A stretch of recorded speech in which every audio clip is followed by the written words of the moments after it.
Perhaps one of the most overlooked but most critical things in the entire home selling process is properly evaluating the offers that come in on your home. I'm Sean Engmann, a realtor and MBA. Especially in a strong seller's market where there may be multiple offers, it's absolutely essential to be able to effectively evaluate every offer so you can best assess who can perform and who might be full of hot air. Why is it so important? Because if you pick a weak offer, your escrow is going to be a nightmare, and if the buyer can't perform, you'll need to start at square one, which not only costs you lots of time, but likely lots of money as well. The best offer isn't necessarily the highest price, it's the highest price with the best chance of closing at that price.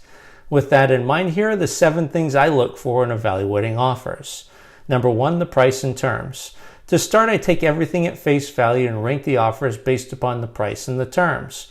Generally speaking, the higher the price, the fewer the contingencies, the absence of any encumbrances such as the need to sell another home, and the shorter the close, the better.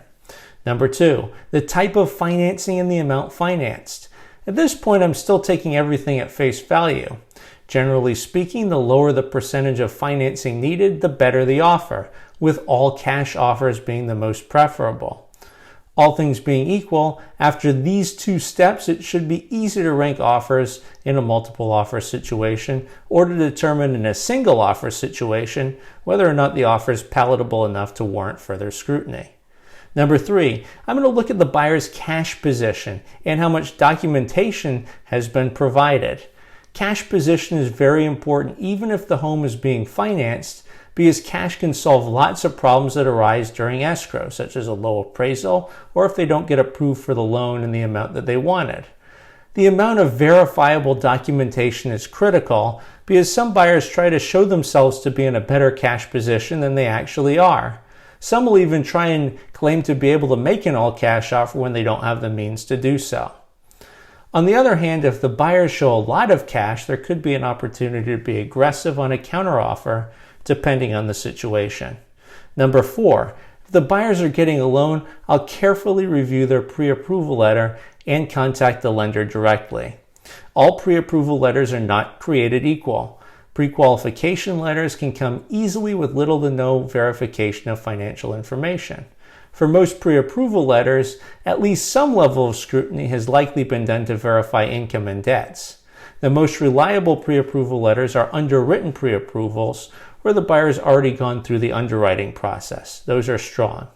Whether or not a financing contingency is in place, the goal is to determine how much work has been done by the lender to vet the buyer in order to make sure that the buyer can perform. Most lenders are overconfident in their ability to deliver and are incentivized to overrepresent a buyer's ability to get the loan approved because in most cases that's when they're compensated when the loan's funded. Another item of note on loans is that the type of loan is very important. Loans such as FHA loans have certain criteria that needs to be met in terms of property condition. While those loans are disclosed in the purchase contract, others such as bank statement loans and interest-only loans are not. Those types of loans can be much more complicated and require substantially more documentation than a standard loan, which would take longer to close, so finding out if the buyer plans to use them is important. For other types of loans such as private financing or hard money, it's important to vet the lenders to make sure they can actually be able to issue the loan. Number 5, determine whether the home will appraise at the offered purchase price. It's more important for those in weaker cash positions. Whether or not an appraisal contingency exists, if the home does not appraise at value and the buyer doesn't have the cash to make up the difference, either the price has to fall or the deal is going to fall through. Both bad outcomes for the seller. Number 6, who's representing the buyer? Do they have an agent? And if so, how professional is that agent?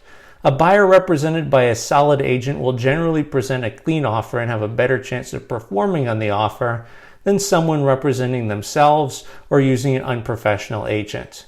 Lastly, number 7, does everything about the offer make sense? Are there still any red flags at this stage? If there are, there's generally something off. Unfortunately, some buyers are disingenuous with their offer, hoping to beat out other competitors, then to negotiate more favorable terms during escrow. These are typically nightmarish escrow periods because once the contract is ratified, the leverage shifts over to the buyer. Typical examples are dragging out the process, trying to reduce the price after the inspections, trying to negotiate the price down based on a low appraisal, and so on and so forth. The goal is to sniff these people out before ratifying the contract so you can either negotiate on your terms or just find another buyer. The old adage holds that if you think something's too good to be true, it probably is. If there are any atypical terms about the offer, it's time to use this moment to reevaluate those. I hope this video gave you some insight on the importance of evaluating offers. If you have any further questions, just drop a comment or click on the link in the description.